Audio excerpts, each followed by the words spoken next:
इस कहानी की लेखिका है सोनिया सैनी। आसपास के गांव के लोग बाबा की कुटिया के चारों ओर जमा थे। बाबा ने अपना शरीर छोड़ दिया था। उनके सामान में बस एक लोहे का बक्सा था जिसे वे पिछले 45 वर्षों से अपने साथ ही रखते थे। बाबा के जाने के बाद उनके शिष्य ने वो बक्सा खोलकर देखा तो वहां पर खड़े लोगों के होश उड़ गए।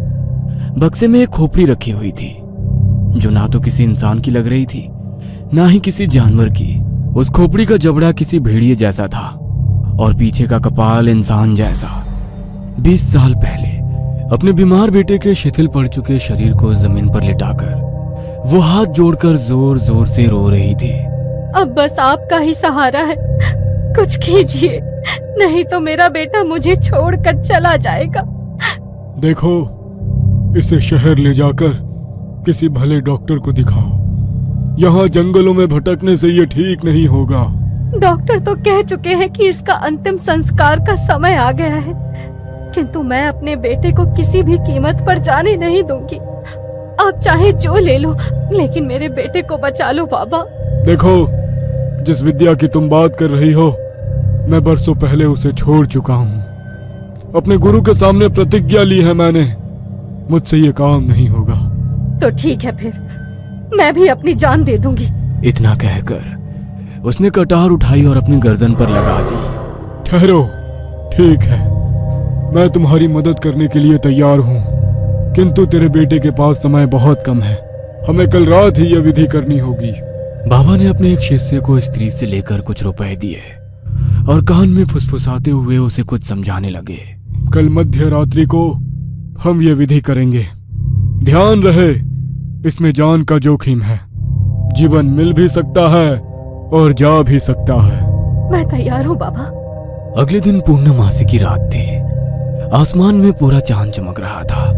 बाबा ने घने जंगल के बीचों बीच भारी भरकम पेड़ से एक खूंखार भेड़िया बांध रखा था।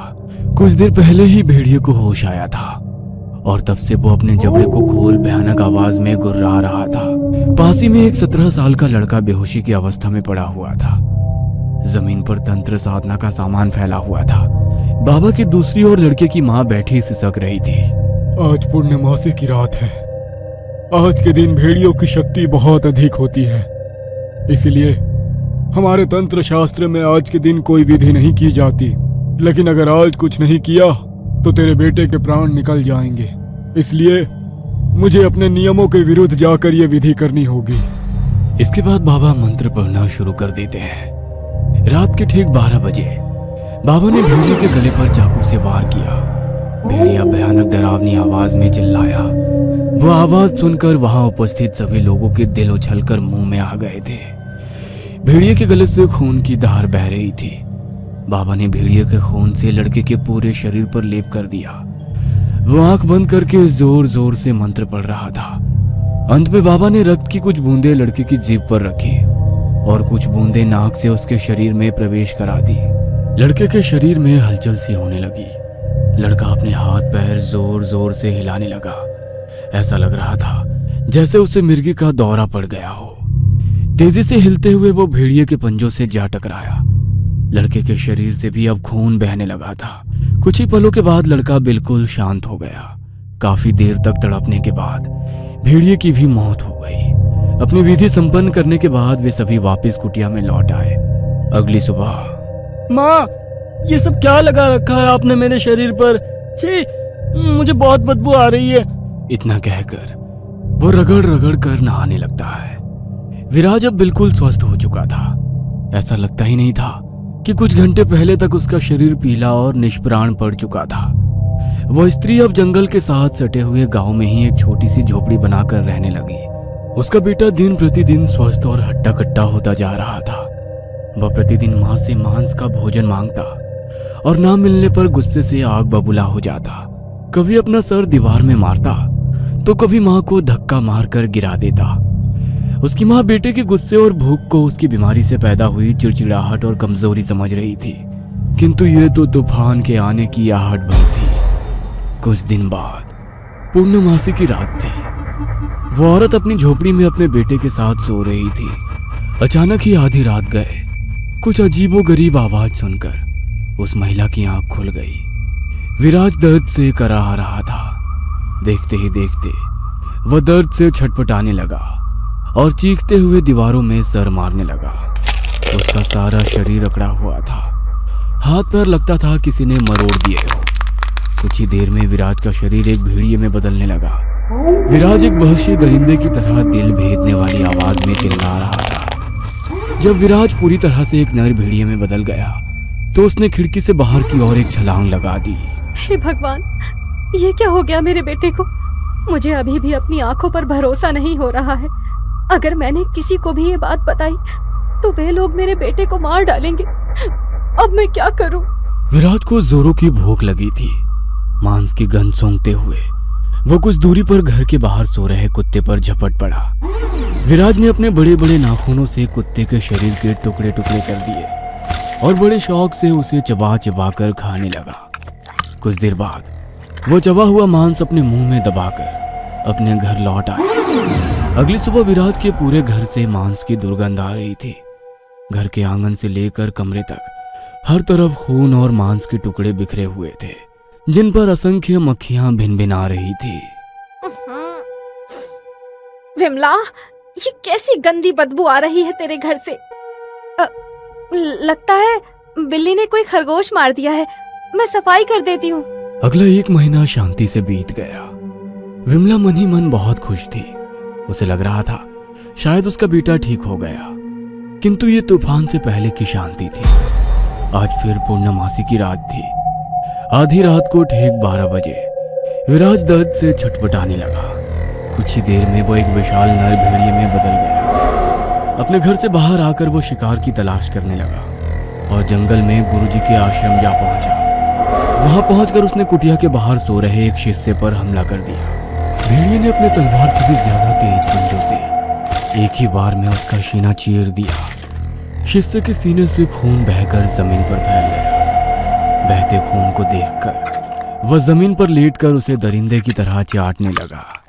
इसके बाद भेड़िए ने अपने शिकार का हाथ उखाड़कर दूर फेंक दिया। वो अपने शिकार का मांस नोच नोच कर खा रहा था। भेड़िए की आवाज सुनकर आश्रम में सो रहे दूसरे शिष्य की नींद टूट गई। वो बाहर निकला तो उसने एक विशाल नर भेड़िए को मांस नोचता देखा। ये कैसे हो सकता है? नर भेड़िए के विषय में तो बस कहानियों में ही सुना था। हमारे जंगल में अचानक नर भेड़िया कैसे आ गया? गुरुजी को ये बात बतानी होगी। शिष्य दौड़ता हुआ बाबा के पास गया। बाबा, कुंदन को नर भेड़िए ने खा लिया। वो हम में से किसी को नहीं छोड़ेगा, सबको मार डालेगा। क्या? नर भेड़िया? हाँ बाबा, 2 पैरों पर चलने वाला 8 फीट ऊंचा नर भेड़िया। वो इतना भयानक है कि मेरे अभी तक हाथ पैर कांप रहे हैं। वो नहीं छोड़ेगा, किसी को नहीं छोड़ेगा। जिस बात का मुझे डर था वही हुआ। ये नर भेड़िया कोई और नहीं, विराज है। कुछ नहीं होगा, मैं जरूर कोई ना कोई हल निकालूंगा। अगली सुबह मैं हिमालय पर अपने गुरु से इस समस्या का समाधान पूछने जा रहा हूँ। अगर मैं पूर्णमासी तक लौट कर ना आ सकूं तो उसे रात के 12 बजे से पहले रस्सियों से बांध देना, ताकि वो किसी का शिकार ना कर सके। समझ गया बाबा? बाबा अपने गुरुजी से मिलने लंबी यात्रा पर निकल गए। इधर धीरे धीरे पूर्णमासी नजदीक आ रही थी। जब पूर्णमासी के दिन तक भी बाबा लौटकर नहीं आए तो बाबा के 2 शिष्य उसे पकड़कर आश्रम ले आए और रस्सियों से बांध दिया। धीरे धीरे रात घिर रही थी। बाहर से आती जंगली जानवरों की आवाज आज कुछ ज्यादा ही तेज और भयानक थी। ऐसा लगता था उन्हें आने वाले खतरे का अंदेशा हो गया था। रात के 12 बजते ही विराज की आंखें बिल्कुल लाल हो गई। वह तेज आवाज में चिल्लाया, खोल दे मुझे। विराज भयानक अंदाज में भेड़िए की तरह आसमान की ओर मुंह करके वो चिल्लाने लगा। उसके नाखून काले और चाकू की तरह लंबे और नुकीले हो गए थे। उसके शरीर पर बड़े बड़े बाल आने लगे।